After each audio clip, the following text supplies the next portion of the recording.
All right, welcome back to another monthly recap, but yearly recap for this time. We almost to the end of 2025, and oh boy, it has been an interesting rally and interesting year. For me personally, and I know for a lot of you as well, but whatever it was, if it was really challenging, if it was very difficult, that you have to face a lot of losses, a lot of back holdings, whatever, um, throw it out. Just, take a fresh start for a new year, and start over. It's totally fine. You wanna reset your mind and have your plans and goals, reassess them and make sure that the next year is gonna be your year. I don't usually talk motivational stuff, but for traders, I've been through it. I had drawdowns, I had problems, and the challenge of being consistent, profitable. It's a real thing, and once you have the breakthrough, you'll be fine. You'll have that time for yourself. Think and through back and see, oh man, I've been I came this far. Now I can do more, and you can feel that your empowerness. You feel that strength in you, the mental strength that led you to be that disciplined trader. So yeah, end of the year. Without further ado, let's get it started. But before, I have an announcement that we, from now on, we will have our option trading and swing trading alerts in our exclusive channel. If you're a regular member, reach out so we can upgrade you. If you're not a member, make sure to check out our website, and then go to our VOP access. You can also join for free, which gives you access to our Discord channel and free Telegram channel.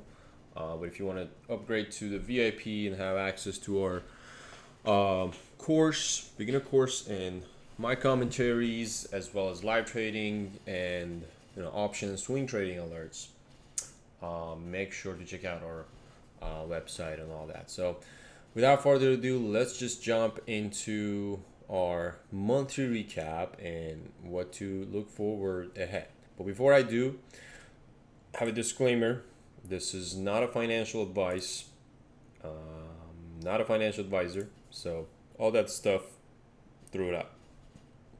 Okay. Um, Man, S&P was chiming. So we got into this situation that everyone had this incentives of AI bubbles and all that things that is still valid, which we're going through the new year, 2026, going to be that kind of synergy still. But man, this quantitative tightening and that Fed place and now easing, pouring money into the market a little bit, to close the year on a positive note, has been interesting. And for me, I still in this disbelief that there are a lot of noises, there are a lot of uncertainties, and there's a lot of bearishness. I mean, the bearish case scenario is still valid, in my opinion, and we just have to work through it. We need a little bit of a pullback on all these hypes and money that has been transferred and the rotations. So it is something that, consider. But as always, we don't really necessarily look at the beta and overall market, to make our trades. That's what makes us different. What is more important than um, focusing on seeing that, what is the market condition, what is the sentiment, what is the trend, and that way we can kind of navigate through all these small caps, all these mid caps that is running, and then where the volume has been, and we made our decision, we made our trade. Even if you were day trading it or swing trading it, you still kind of, I mean, swing trading is a bit different approach. Everyone has their own approaches. You mix it with the technical analysis and your fundamental analysis, and come up with something. And some people are just purely technical, even on their swing. So for me has been a mix of both, to be successful at it, and I would say this strategy needs a lot of sampling. If you're starting the swing trading, it's a great thing to do. Even if you're doing just day trading, that's totally fine. That's great. That's awesome to do it. But sometimes when there's a lack of liquidity, you wanted to be able to have a bigger time frame. When you don't have the buying power, or necessarily growing a small account, swing trading would be the best option for you. So I know a lot of people love swing trading or options contract that let you to buy times, then just getting things one and done quickly in one day or so, and not a lot of people have that power, which is understandable. But yeah, anyway, I'm gonna walking through a little bit of a trades on this month that I personally took. I start with the beginning of December. This December of the year has been the slowest December. I mean, for me personally, I haven't seen this Santa Claus rally in the market, which you always expect that happen based on your statistics and the stats that I have. Santa Claus rally is always the case, but for me this year is a bit off, and I haven't seen much of it. At least me, maybe those different traders that have a different approach, they saw better opportunities than me. Yeah, so AHMI, jump right into it. I think I traded this one. What was it? This was a 200% runner, if I'm not mistaken. Yeah, at the beginning of December, we had this huge move on AHMI.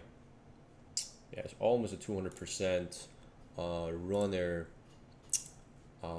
Then yeah, I did traded that a little bit on a day one, December 1st, and then some bigger cap. MSTR was solid. MSTR was a nice bigger cap ticker that I've been focused on and traded routinely, I would say. This was one of those stock that obviously for me it's a big scam, big fraud, and it's just actual. There's no value in this company, and that I personally like about or consider it as a bull thesis or anything longer term. I'm very much bearish on this one. So I had many rotation and short trade, and every single one of them, I guess, would have said that I had not taken any loss on MSTR yet, and I actually not trading it now. It's just I don't see an edge anymore. There was a huge edge once I saw that Bitcoin has been flushing. That correlation really helps with trading MSTR. And then silver was massive, man. I mean, commodity in general has been a trend for the December, I would say, even from end of the November. uh, it has been very nice. I mean, silver. I think I took a trade a few times. December 2nd, all that. When the silver was trading below 50, yeah, it was below 50, yeah, 52 around 52 around. So great, swing, I would say, if people really anticipating on silvers, on gold and all that. I think silver and also GLD, these two has been, was it GLD for gold? I forgot what was the gold one. But great stuff, man. Let me check it out. GLD. Oh yeah, gold share. Yeah, that is correct. It's an ETF one that is for gold. So GLD, SLV, these two had been solid. For those that stick to it. And then moving on, I got, obviously a lot of bigger cap again. Liquidity was tight and not much happened in the smaller cap in general, except like I had these, we had this QCLS. This was also one of those trades I took. I don't know, where was it? Yeah, you know what? It's interesting. This month alone, my journal was lacking because I was not trading and then trading, a few days off, and then I was on my laptop and I couldn't really record my trades or have a chart screenshot. So that has been the thing for me. But yeah, QCLA, I think I did trade long and short on this one. If I'm not mistaken, it was way back before, it was the beginning of December. So let's go back to, yeah, right around that $8 range and all that. So that's that. And then I got into options contract of WBD when they announced the acquisition from Netflix and Paramount takeover, hostile takeover. So all that theme and trend led me to kind of have this sort of a scalp mentality. I was kind of chasing the whole theme. It generally not good. It's not a good idea when the stock had a merger. But this was a big deal. I mean, this is a merger that is going to be going on until the next year. It has not been closed, and it's probably gonna be those mid-risk stock in my opinion. And when I was trading it, I think it was right around the announcement. Like, it was like 23. Was it? No, actually, it was a 28. So it was a little bit high, kind of priced in. But when I look at the report and how much they put to bid, I think Paramount was saying that they're gonna buy shares at $30 per share. So usually that's not an indication of that the stock necessarily has to go to that price or lock into that price. But in this case, it really happens. It really made that $30, and then seller shows up and just supply just got more, and that was kind of in the lower risk for me to just take that option and let it ride. Let's see how far it can go, and it really went. It really went to in the money, and it was nice. But it wasn't something that I would say I would do it again. It was up here. I prefer much lower time frame. Lower pricing, and then lower strike, and more time on it. So that's that. And then Beat was actually the solid one for my whole month, I would say. So Beat is actually it was a day trade, and then it turned to a swing trade, not because of my price average. I mean, my average price. I just liked the stock. News was nice. Dollar volume was solid. all the criteria was in there to me, and I was very confident with the approach. So I think I had like half of my position sold. This was a long trade, by the way. Half of my positions sold into $3 range, and then let's take a look. Yeah, this was like right before that. So my average was around like 250 or something, if I'm not mistaken. And then I sold some into that 250. Yeah, then I sold some into the $3, and that was my day trade. And then I swing a portion once it pulled back and added more, and then just swing it. And then I sold it a bit earlier again into that 320 range, not really let it go to that 4. And for me, that was a success, and it was enough. And yeah, a lot of swing in my opinion in this month for me. IMNM, which I mostly talk about it in the exclusive channel, and KYTX. These two were kind of my theme, and some other options on MCHP. That was also nice. We got DJT, which was I think it was Trump was dealing with what's it called? Trump was dealing with acquisition. He had some acquisition. There's another M&A activity here. Lots of M&A activities. Obviously, at the end of the month, end of the year, usually these stuff announce and move to the next year. So, yeah, Trump pump was solid on this one, and that's pretty much it. That was the whole month, and then last week I was trading this AMCI. This is still an IPO, and that's pretty much it. This was supposed to be a swing, but I did not really like the price action and the volume. It was very, very tight, very risky, I'd say, and it was just turned to a solid long day trade for me. So instead of me just swinging it over. So yeah, I would say this month I've been more bullish than bearish. Most of my trades were long, and I'll do more longing.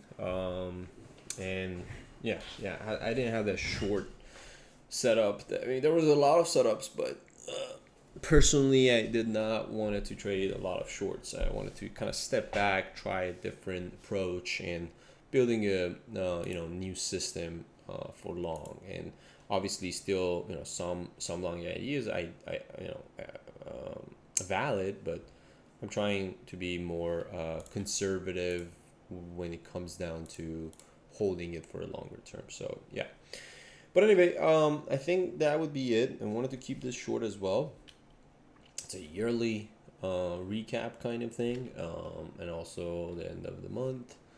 But yeah, stay well, stay consistent, stay disciplined. Don't let chasing or crazy run up distract you, or don't let FOMO lead you into some bad positioning or sizing that you're not even capable of, and then blow up your account. So stick to that and plan it ahead, and make sure to really join our exclusive channel. I mean, I have I'm gonna work on a new course for swing trading, which would be ideal. I generally don't like to sell courses and stuff, but I might just do a video, talk about my strategy on that for YouTube. So we'll see how it goes. But obviously, there are some valid points into every strategy, everything that every masters, or I wouldn't say master, every experienced trader will take. So yeah, so take care, team. Take care, and make sure for New Year you have your plan set up, and ready to crush it, and forget about your past, forget about your losses, and move on and start fresh. Take it easy, team. See you next year.